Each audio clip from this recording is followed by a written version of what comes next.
Ron, how did Taylor look today? He looked good. He really did. He came out throwing the ball well. Movement was good. He seemed on top of everything, so it was good to see him back out there. Ron, how important was it to get him back, to give him a couple days back working in practice before the game? Well, I think it's always good to have guys out on the field practicing and get a chance to work out because, if there's little detail things that need to be worked out, you can. But it was good to see him. The guys obviously gravitated towards him, when he was back in the huddle, so it was good to see.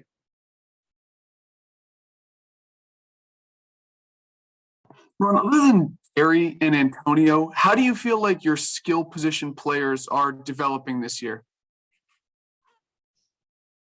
I think they're developing well. The fortunate thing for us is we've got a couple other guys that have stepped up and have been really solid.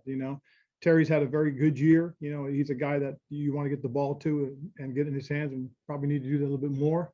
But the other guys, you've seen DeAndre come along, done a nice job.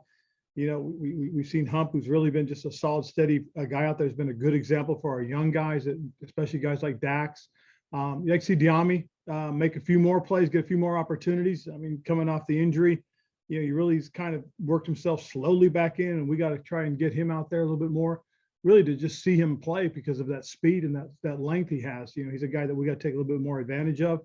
I like the group. It's a good, young, solid group. I like the tight ends. I think what we've found in what Ricky Seals can do is a little something extra, a little bit of a bonus there for us. I think John Bates is really developing and growing. You see him play a very steady role for us, which you really like to watch. He's a young guy that's going to learn even more as he continues to grow in this offense and on this football team. Like what Samus has done, he really hadn't a lot of opportunities, but every time he gets one, he goes out and does exactly what you asked. He's been a lot of fun to watch on special teams because he's a physical guy. So, for the most part, I think they're coming along well, and I just think obviously it's about more opportunities, and, those things will come as they continue to work. To your point about Terry, do you feel like this group is at the point where they're able to take enough attention away from him or to present enough challenges to a defense where he can open up some lanes? Well, I think the last few weeks you see, exactly what it means to not have a Logan around all the time and not to have a Ricky Seals in terms of the vertical tight end threat. You kind of see what it means when you don't have that scat back type guy, that change of pace guy in JD. So, the value of those positions are important because it really does help a guy like Terry out a little bit more. I think, you'd like to, hopefully at some point when Curtis really gets rolling and you get a chance to see just what his effect really is on the offense, you'll see how much more it opens things up for Terry. So those are all things that obviously we're working towards. And unfortunately, we've had some setbacks. Ron, what was your reaction to hearing that Nick Sirianni tested positive for COVID yesterday? Well, I mean, that's unfortunate, but I just kind of figured that, it's going to happen. It's going to happen to others as well. So, just hopefully he gets over it quickly. I know that, he's a vaccinated guy that also has his booster, and it just shows you that it doesn't matter what your circumstances are. This Omicron is a highly contagious virus, and you just got to be careful and, hopefully, follow the protocols. Is there any extra concern for you just having, I know you only met with him briefly after the game, but just knowing that you guys were in the same area there for a bit? Yeah, there's always concern, but nothing I can do about it. I mean, I continue to wash my hands, wear my mask. I've gotten both my shots. I've got the booster, so we'll just continue to keep going forward, but just continue to try and be careful too. Hey, Ronnie, a bigger picture kind of a question. Obviously there's a lot of division games happening right now, obviously this week as well. When you get to the off season and you start thinking about your needs and planning, how much do you obviously focus on your own team, but how much do you actually factor in to the opponents that you have, the teams that you're going to see consistently? Well, you do consider that. I mean, I know, and you mentioned it before, but in Carolina, we drafted guys for specific reasons. Why?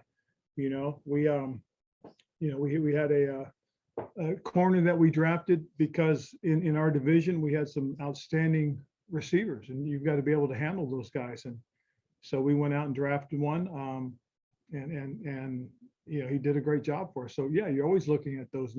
For James Bradbury was a guy that we drafted for that specific reason, and look what he's turned into, one of the really good ones. I know the Giants have him, and he's a heck of a football player.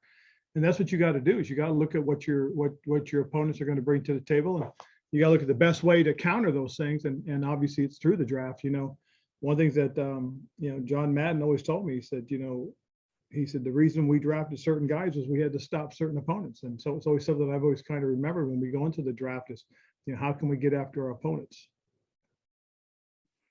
Ron, with Cole going on the COVID list, if he's not available Sunday, what kind of adjustments do you have to make at linebacker, and what's your confidence level in the guys stepping up there? Well, I'm very confident in our guys, and I like who we have, and we'll obviously have to play other guys, but we're going to be fine with that. We've got some veteran guys that have played before that are ready to roll, and we got a couple of young guys that are getting some extra work. So we'll go with those guys. Ron, if Cole's not out there, does somebody else have to call the defensive plays? Yes, yeah, somebody would most certainly.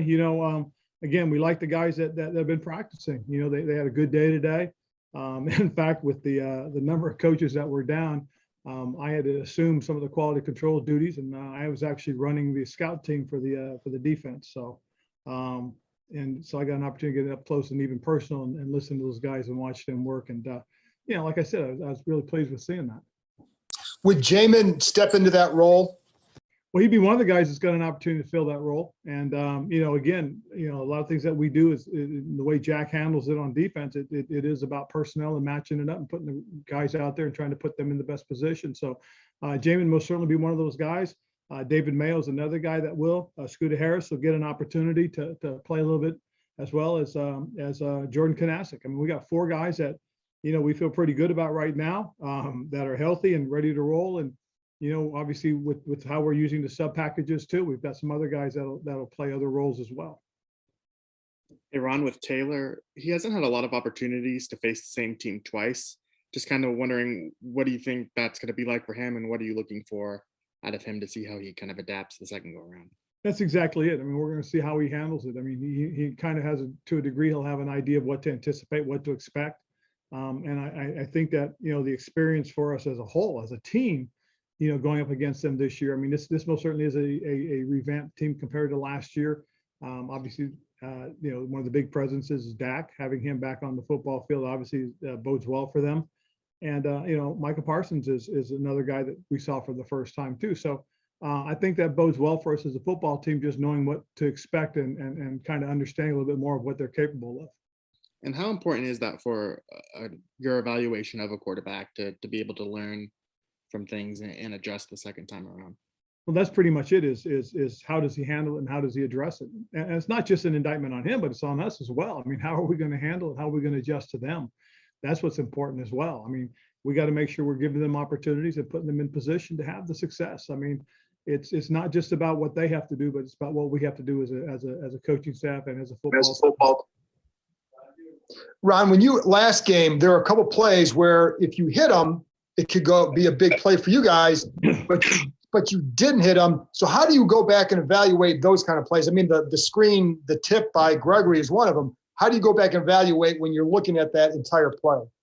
Well, you look at it and you really see what was the mechanism that didn't work. What was the malfunction there? And so those are things that, you'll talk about, obviously, when you get a chance to show it to the players and say, hey, look, on this particular play, we needed to do this a little bit better. On this particular play, this is how we could have protected better. This is the route we could have run better. Quarterback, this is the depth we could have had you at. So there's all those little things that you look at and all those little details and say, from the very beginning, hey, it was, good snap, good drop by the quarterback. Hey, we could have been a little bit better position here. We could have been a little bit better position there. We could have been deeper in the drop. I mean, so we'll address those things and we'll go forward with it because, as you said, I mean, those are plays that had a chance, but unfortunately we didn't get it done. Ron, for Landon Collins, William Jackson, Antonio Gibson, and Daniel Wise, do you have a clear idea of kind of what you're dealing with there in terms of injuries, and you're kind of hopeful with where they stand currently? To a degree, we have a pretty good understanding, a pretty good feel, and all of those aren't necessarily dire situations for us. So we'll just have to see and take it, you know, on a daily basis. In some cases, in other cases, it's probably going to be a little bit longer. So we'll have to see how all that unfolds. The roles were reversed on that Wise hit, but it looked a lot like the Logan Thomas one in Vegas. Did that also feel like an avoidable play to you, or was it a different circumstance? No, I think it was avoidable as well. I mean, again, you know, what you're really doing on the backside is you're just trying to slow that man down as much as, you know, you're trying to block him because you just don't want him to catch it from behind. And that's the hard part on that is, you know, because a lot of times that's a you know 285-pound defensive end coming off the edge, you know, and that's a 250-pound, you know, tight end. So you can avoid those things. I think most certainly. I think it's something that maybe the league we need to look at because it happens a lot and it's unfortunate. And you know, you'd like to do things to prevent those types of injuries, especially to key players in this league. Take two more. Being on the competition committee, Ron, is that something you would consider bringing up at the league meetings? Absolutely. I think the player safety is a must, you know, and I was fortunate to have played this game, and that's how I've always felt about it is, you know, if there's a way to make it better, a way to make it safer, you know, we can do so. You know, and it's funny because sometimes I think we go almost to the extreme when we don't need to, and in other cases, I don't think we do enough. But again, it's really about, you know, being able to truly say, hey, this is really for the betterment of the game and for the protection of the players. That's an important statement. Ron, I know there's some vagueness with the specific testing dates and stuff. Is it possible to get Kendall Fuller back for Dallas? Yes, it is. So we'll have to see you know, how he does. He's got a couple more days, and then we'll go from there. DA, last one. Ron, you mentioned that with the extra couple of days before Philly, your coaches were able to get some Dallas stuff done.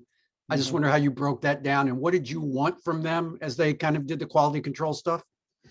Well, that's the hard part. You know, is that for most of us, that's where we all started was at the quality control position. So doing those little finite things, you know, those were things that we could handle for the most part. The actual taking the play, breaking it down, we were still able to have the quality control guys do it. They just did it from home, and they were able to get that done. But as far as watching, you know, the both sides of the ball, especially on the defensive side, have to game plan and practice script, write the practice scripts up. We actually did the practice scripts by hand, Jack and his crew, because both of our quality control guys are down. So it was. We were laughing about it when we were walking out to practice because they had handed me the script and it was written. And I said, this is like the good old days back in 1999 when I first started. And, you know, you had to write it in and you had to write it very neatly and very legible. And I made the mistake one time of typing it out for myself. And Jim Johnson, the old defensive coordinator, he liked it that way. And next thing you know, I'm typing everything. So that's kind of the way it goes. Taylor, what was this last week like for you and how did you feel being back out there? It sucked. I mean, you know, I felt fine throughout last week and then I tested Thursday afternoon after practice positive and you know, I felt fine the first couple of days and then the symptoms really started coming in and you know, it sucked there for a little bit, but I'm happy to be back now. It's never fun sitting at home and watching, you know, all your guys go out and play a game and you can't do anything about it or help them or anything. It's kind of a helpless feeling, but you know, I'm just happy to be back now.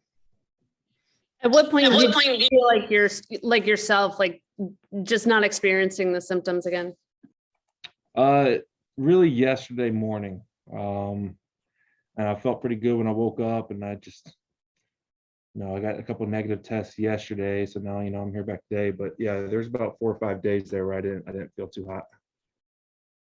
What were the symptoms and what like how bad did it get? I had a scratchy throat, runny nose for a little bit, and then I started getting body aches. And I tried to do some laundry and, you know, I put all the dry clothes in my little hamper bin and walked to my living room, and those 20 steps, I was out of breath. headaches and stuff like that. But, finally it went away yesterday. So again, just happy to be back. Any concern that could have long-term implications?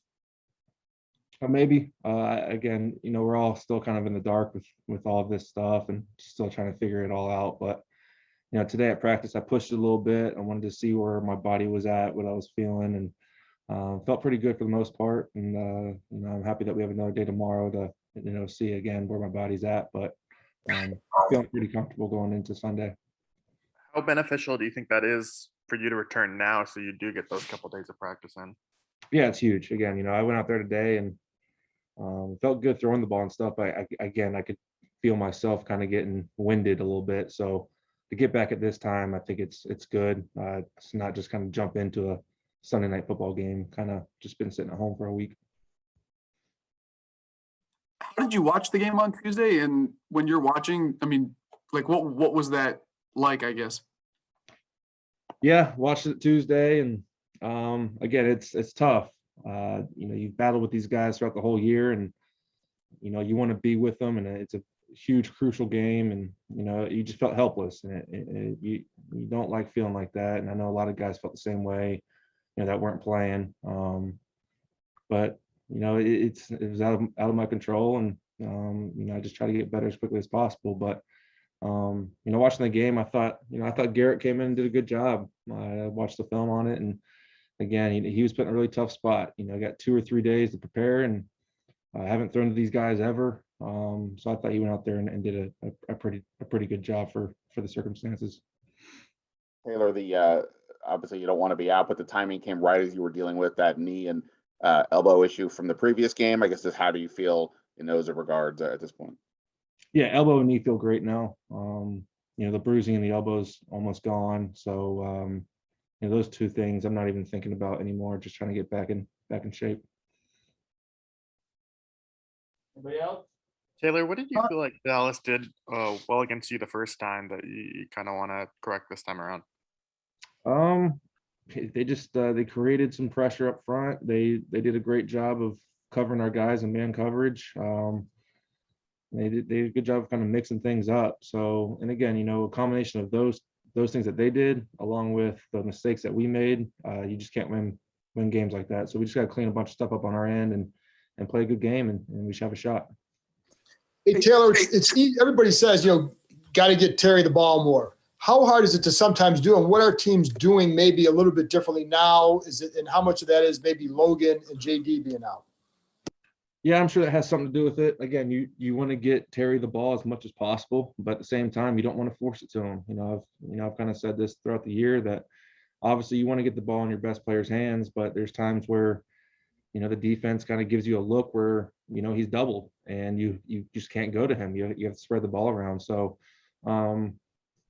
we've kind of dealt with this throughout the year. Logan's been out, JD's been out, and I thought we did a good job of dispersing the ball. 7, 8 guys would catch the ball some games, and we just got to keep that up. We got to disperse the ball, get those guys the ball, and hopefully Terry's in there a couple of times. Again, the defense isn't stupid. Those guys aren't stupid. They know that we're trying to get him the ball as well, and so we just have to play accordingly. Taylor, what's the balance for you as a quarterback to say, hey, I got to take that shot anyway, versus I got to do what, I got to manage the game and not put the ball at risk? Yeah, again, there's certain situations where you do want to take a shot, or maybe there might be a play that, you might just want to give them a shot. It differs from week to week. So, we just put it in our base game plan and third downs today. And, y'all will see on Sunday, we might have something up there, we might not. But again, the last thing you want to do is force the ball into double coverage, and bad things happen when you do that. So just trying to play smart, sound football. That's what's going through my mind. 2 more. Taylor, did you watch the game by yourself Tuesday? Yeah, I was still positive. So Do you wind up screaming at the TV like everybody else? No, I'm not. When I'm watching ball, the thing I was trying to do was trying to figure out what play we were running, because I still had the game plan. I had my binder open in front of me. I was kind of looking at the formations, the motions, and seeing what we were about to run and what their defense was running. So kind of trying to help Garrett from my house, talking to the TV. But I don't get over Over crazy about it. All right, thanks, Taylor. Were you, just real quick, were you pretty spot on the, like, could you tell what they were running and stuff? Were you? I knew what we were running. I know like we had a script up, and I can kind of see what plays we were running and how we were executing them, and kind of seeing what they were doing defensively. But again, you don't really see it until when you're out there, bullets flying. So I was trying to keep up as much as possible, but John, congrats on being named to the Pro Bowl. What was that like? How did you find out, and what was your reaction? Yeah, no, Coach Rivera called me and told me. I was surprised. I was excited, more relieved than anything. Obviously, it was a childhood dream to be able to do that. So I was very happy and blessed and honored to be able to say I'm going to the Pro Bowl. Why were you relieved? I mean, because I thought I did everything I had to do to make it, but you just never know. You know what I mean? So just happy that it actually happened, and I can stop thinking about it, and yeah. I know you're a guy who cares solely about winning, but does making the Pro Bowl feel like validation of where your career is going personally? I think it gives me a little sense of validation. But now the next challenge is to continue to play at a high level, not let my play drop. So, it's definitely a milestone that I accomplished and that I'm proud of, but definitely I'm not satisfied yet. Does it, in a weird way, John, knowing you, does that put a little bit more, I don't know about pressure, but like you've now hit this standard to stay up there? What does that do does it change your mindset? Do you take not so much a different approach, but does it alter the way you look at things almost? No, I want to say that. I'll say my standards are always going to be my standards. It's definitely something that I'm going to try to achieve every year, but at the end of the day, I'm going to do what I've always done, play hard and try to do things the right way. And if I get in, awesome. If I don't, it is what it is. Again, super appreciative to have that on me. But yeah, I'm going to continue to do what I've always done. Why do you think this year? Do you think you were any different? I think I was more consistent. This is probably my most consistent year going back into the offseason. Ron, I know you guys have, John, I know you guys have a limited week this week just with walkthroughs, but just having the line mostly intact for another couple of days, do you think that'll help you guys, I guess, just kind of clean up some of the things that weren't going right in the last game? Yeah, I think it will. I think having Sweat back for actually a full week, me being back for a full week, us playing together for a full week will be, it'll be very beneficial to us. We just got to clean up the little things. We made a lot of little silly mistakes last game, and just not being on the same page will hurt us more than anything. About those mistakes, obviously after the game, you were saying, no excuses with regards to guys being out and things like that. But when you look back at the tape, what kind of stood out to you about what led to some of those mistakes? We just weren't on the same page. We had half the guys doing one thing, half the guys doing another. 10 guys doing one thing right, one doing one thing wrong. And we just weren't playing on the same page. Does that just show how important it is to have these practices to be as fine-tuned as possible that you guys just were unable to do over the last going into that game? Oh, yeah, but definitely without a doubt. But that takes nothing away from what Philadelphia did that game. We heard, kind of the being on the same page or rush lane discipline. That was kind of a theme early in the year, and then it seemed like you guys had figured that out. Why do you think that cropped back up? Like I said, you got to give Philadelphia credit. They had a good game plan. We had our own issues going on. I don't think you could put it on one player. I don't think you could put it on one thing in particular. Just for whatever reason, we didn't go out there and execute to the best of our abilities. And you could say it was COVID. You could say we didn't have enough time to prepare. We just didn't make it happen. Hey, Sam, how did it feel to get back out there, and where do you feel like you're at right now? I feel great. Being back out there, yeah, I missed it. And, I felt pretty good playing out there. Like I was still doing my preparation, everything every week, and, with treatment and everything. So, I felt like I was back to where I started when I got hurt again. So. Has it been difficult to, obviously being on and off, has it been difficult to sustain that growth you wanted to see throughout your rookie year? And if so, how has that impacted you? Yeah, with multiple injuries throughout the year, definitely difficult to, especially your mental aspect of it. But I think with the growth aspect, always every week treating like I'm about to play, and so that's kind of how I had going forward. When it came to my body, just trying to get as healthy as possible for that next opportunity I can get to play. So that's kind of how I treated this whole process. And I think my growth, I think I'm still getting better each and every day. I felt like with the Philly game going into it, I felt pretty solid about it. What was the most challenging aspect of the mental side of it, and kind of how do you work through it? What's your approach? Mental aspect of just this game means everything to me. Being able to not play and see other guys play is just, that's a hard thing for any football player, especially if you've been playing every Sunday. And so kind of just going into that, like I said, just kind of treating every week like I'm about to play. And so that's kind of how I looked at it. And, just every week, just trying to get my body better. Main focus. So. Hey, Sam, what does it mean to have Taylor Heinicke back out there? I mean, it's great. Love that guy, and having him back out there it's really nice. And, every Sunday having him and being his looseness and how he's able to get out of the pocket and do what he does best. It's really nice. But, being out there and having whoever I'm the block for is I give him 100%. So. And sorry about that. One more, Sam. What did you learn watching that first Dallas game on film, watching that defensive line, Micah Parsons, Gregory, all those guys? Very talented group, guys that play really hard, play to the whistle. So that just, watching that game, I know going into that, like I'm gonna have to play my best ball. Like I said, play to the whistle. Don't let them touch the quarterback, running back type of deal. Elusive guys, just having my feet in the ground and having a good game plan for them. So I think that's what we're doing, and that's what we're working towards. So.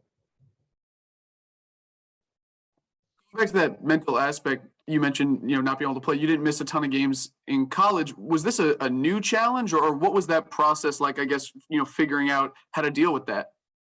Yeah, I mean, it was a new challenge for me, definitely. In college, I didn't really get hurt.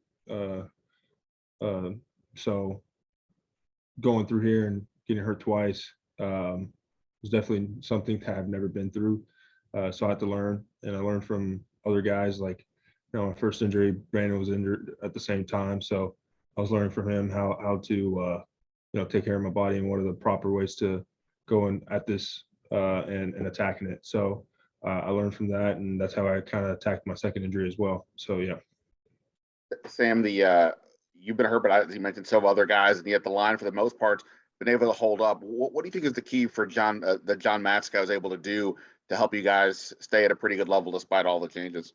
He demands a lot out of us, and so when one of us goes down, it's next man up type of mentality, and he prepares every single one of these guys like they're about to play on Sunday, and so I think that's where our success as O-line has come from, that mentality. It doesn't drop from third string, fourth string, fifth string. Whoever comes in, he expects highly of them. So, yeah.